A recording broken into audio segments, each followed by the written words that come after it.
Même si certains font la soupe à la grimace, près de 6 millions d'enfants mangent tous les jours à la cantine. Et pour les parents, c'est un effort financier certain. La facture grimpe rapidement à plus de 500 € par an. Alors est-ce trop cher? Qui pourra bénéficier de la cantine à 1 €? On fait le point avec Vicky Bogart. Vicky, première question, quelles sont les nouveautés pour la cantine en cette rentrée scolaire? Eh bien Xavier, d'ici le mois de novembre, toutes les cantines devront proposer un repas végétarien au moins une fois par semaine. C'est la loi qui l'impose.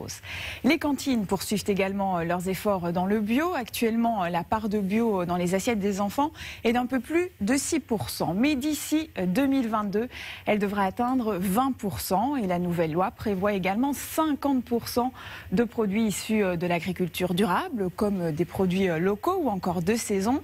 Et dès l'année prochaine, les bouteilles d'eau et les pailles en plastique seront interdites dans les cantines.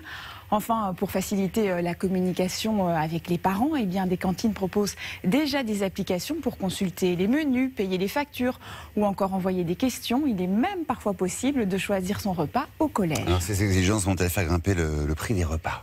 Alors, le gouvernement promet qu'il n'y aura pas de surcoût, car il compte lutter contre le gaspillage alimentaire et aider les familles les plus modestes. Cette rentrée, c'est d'ailleurs le lancement de la cantine à 1 € pour les élèves du primaire issus de milieux défavorisés. Jusqu'à 120 000 enfants sont concernés dans les communes rurales.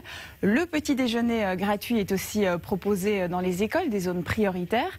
Mais ces mesures, en fait, ne sont pas obligatoires. Seules les collectivités qui le souhaitent les appliquent. Et en contrepartie, eh bien, elles reçoivent une aide de l'État.